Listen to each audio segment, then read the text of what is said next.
tuzamura ibitambara byacu guca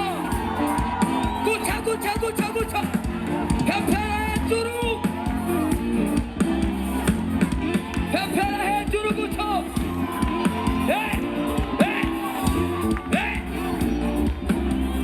umunezero udasanzwe by'ukuri inyuma y'ibi bikorane tumaze igihe turiko turategura kuva mu ntara ya Ngozi ubu naho tukaba turangije igikorane cyo ngaho i Bujumbura nkuko twari twanabivuze mu nteguro twebwe turategura nk'abana b'abantu ariko Imana nayo ibifise ibyigomba gukora ibyo rero iranabitunyegeza uretse ko tuba twizigiye ko Imana ari Imana nziza ifise umugambi ku bantu bayo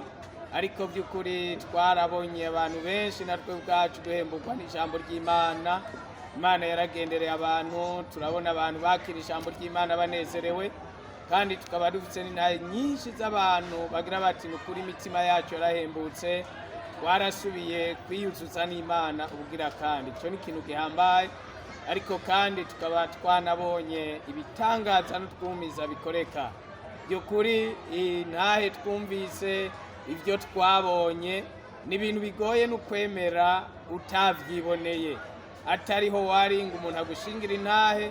yaragwaye ingwara ukabona ashima Imana ko Imana yamugiriye neza yamukijije. Ni igitangaza Imana yacu yabwa icubahiro